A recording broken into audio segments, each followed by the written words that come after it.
To understand the Ho-229, you have to forget everything you know about modern fighter jets. At first glance, it looks like it's made of carbon fiber and titanium, but it's not. The airframe is a mix of steel tubing and wood. Yes, wood. The skin is made of plywood layers of beech veneer glued together. With a massive wingspan of over 55 feet, it was designed for one primary purpose: to reduce drag. The flying wing concept meant there was no fuselage dragging through the air, just one continuous lifting surface. This gave it incredible lift and the potential for incredible speed. But this wooden construction was a double-edged sword. While it was light and used readily available materials, it was also a fire hazard. The Germans had to coat the entire thing in a special fire-retardant green paint, especially because those hot jet engines were mounted right inside the wooden structure. The genius of the flying wing was also its greatest weakness: control. Without a vertical tail fin, the plane had a nasty habit of wanting to slide sideways, or side slip, which could send it into an unrecoverable flat spin. To fix this, the Hortens had to invent a whole new set of controls. On the trailing edge, you have elevons, which act as both elevators and ailerons, but the real magic is here: the drag rudders. These are panels that pop up on the wings to create drag and help turn the aircraft. Imagine trying to fly a plane where you need to intentionally create drag just to change direction. It required a level of finesse and coordination that was almost impossible. This was a problem that couldn't be truly solved until the advent of computer fly-by-wire systems, decades later. The Ho-229 was a machine that demanded more from its pilot than any human could reliably give. Powering this wooden frame were two Junkers Jumo Utho for engines. These were the same engines that powered the infamous Me-262.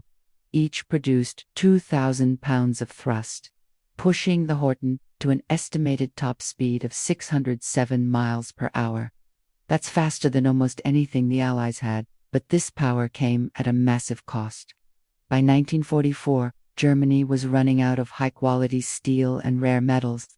They were forced to build the turbine blades from lower-grade materials. As a result, these engines were incredibly unreliable and had a service life of only about 20 to 25 hours. Think about that. You could fly this futuristic jet for a day or two before the engines essentially destroyed themselves, and it was thirsty. It burned through 340 gallons of synthetic coal-based fuel every hour. And now, the question everyone asks: was it stealth? The story goes that Reimar Horten intended to mix charcoal dust with the wood glue to absorb radar waves. The plane's smooth, curved surfaces would also deflect radar. It sounds like the perfect secret weapon. In 2008, National Geographic and Northrop Grumman, the company that builds the modern Beta Spirit stealth bomber, decided to put this theory to the test. They built a full-scale radar-reflective model of the Ho-229 and hung it from a pole, blasting it with radar waves just like a 1940s British radar station would have. But results, it wasn't stealth by any modern definition. Compared to a conventional plane of its size, like a Bf-109, the Horten did have a smaller radar signature from the front, mostly because it had no big vertical tail or engine intakes to bounce the signal back. But from the side, it lit up like a Christmas tree. The plywood and charcoal might have absorbed a tiny amount of radar, but not enough to make a real difference. It was less detectable, yes, but it was not the stealth fighter that legend makes it out to be. It was an interesting side effect of the design, not a game changer. Let's step inside for a moment. The cockpit was surprisingly advanced for its time. The curved canopy gave the pilot an incredible, unobstructed view.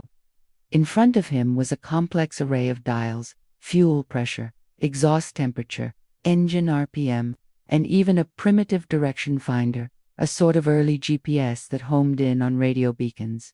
To start this beast, the pilot had to follow a precise ritual: prime the engine, watch the RPMs climb to 800, hit the ignition, and then slowly advance the throttles. Takeoff required a runway of just over 3,600 feet, short for a jet of this era. And landing, that was a delicate dance of deploying flaps, popping up spoilers to kill lift, and finally releasing a giant brake parachute just to slow down enough to stay on the runway. So, was the Horten Ho 229 a miracle weapon?